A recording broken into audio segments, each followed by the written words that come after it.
Bon, j'ai été dérangé par le téléphone comme toujours. Euh, bon, j'ai présenté la grande Spaltung généralisée historique de la psychanalyse entre science et littérature, on va dire, ou magie, ou esprit, ou esprit saint.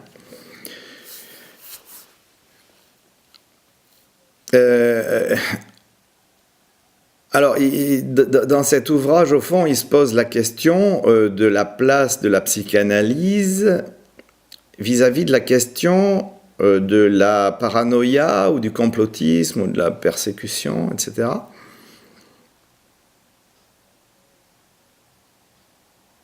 C'est-à-dire de la place que prend la psychanalyse dans cet espace de la paranoïa, ou bien de la place que la paranoïa va prendre dans le discours général de la psychanalyse.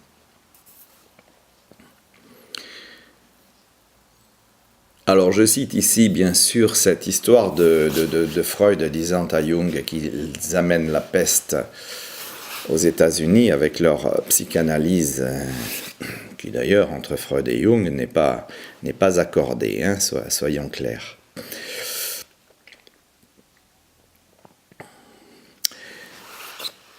Au fond, c'est vrai que à la manière dont je cherche à traiter ici l'impact du phénomène de la logique sur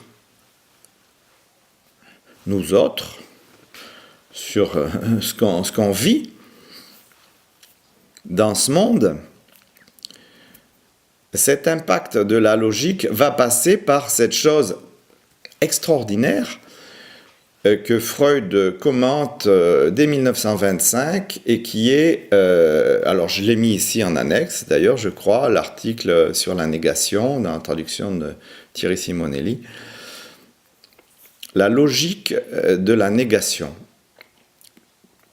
Alors en fait la logique de la négation chez Freud, c'est vrai qu'on peut aller assez vite, et puis chez Lacan on ira presque aussi vite.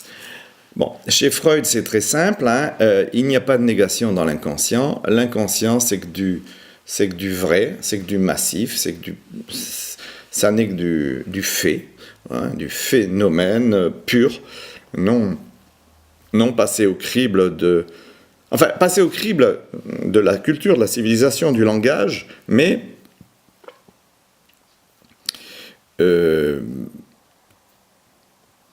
ayant réussi cet exploit qui consiste à se débarrasser dans le langage de cette question de la négation, ce qui est pas mal, enfin ce qui est pas mal, ce qui est à mon avis pas possible, hein, mais bon, voilà. Donc pour Freud, la négation, que nenni, pas de négation, il n'y a pas de négation. On est déjà au cœur de la double négation qui est probablement l'objet central de mon propos. On y est déjà en plein dedans. Est-ce qu'on s'en sort ou plutôt comment on s'en sort? Bon, Freud se sort de la double négation par la négation. Il n'y a pas de négation. Il n'y a pas de négation, tout va bien. Lacan, Lacan c'est plus compliqué puisqu'il a proposé cette affaire de la négation des quantificateurs sur laquelle, personnellement, j'avoue que j'ai appuyé en bonne partie l'étayage de tout ce qui est produit dans cet ouvrage. C'est effectivement le fameux schéma de la sexuation, ou tableau de la sexuation chez Lacan, avec cette histoire de la négation des quantificateurs. Bon, alors là, je renvoie au chapitre concerné dans l'ouvrage. J'ai développé tout cela et je continuerai à le faire. Alors, terminons par cela sur la question de la psychanalyse. La psychanalyse s'adresse au psychisme, à l'individu. Or, dans cette rencontre, elle a bien du mal à se départir d'avoir à traiter les questions du politique, puisque l'individu ne cesse de parler de politique, de sa politique du quotidien, de sa politique d'existence familiale, certainement, mais aussi travaillante, politique au sens large, nationale, patriote, antipatriote, nationalitaire, tout ce qu'on voudra.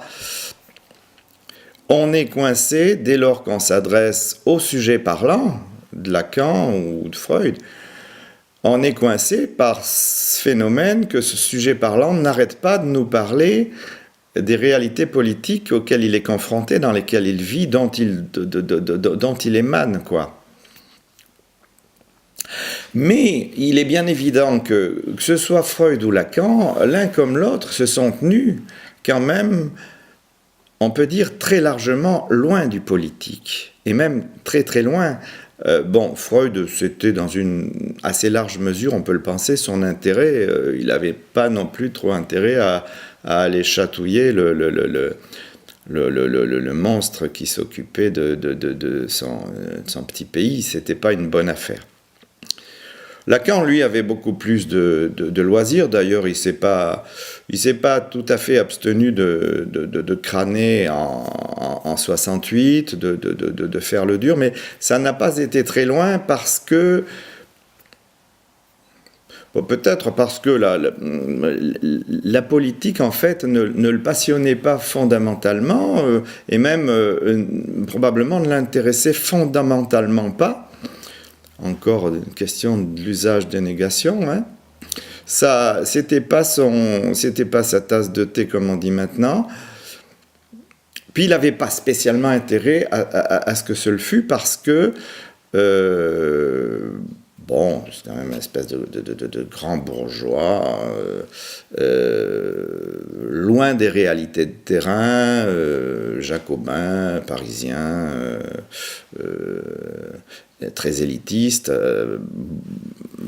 Il fallait qu'il s'est débrouillé avec ça. Il a élaboré sa vision, sa fabrication de la psychanalyse de l'époque, qui a été un objet très certainement assez extraordinaire.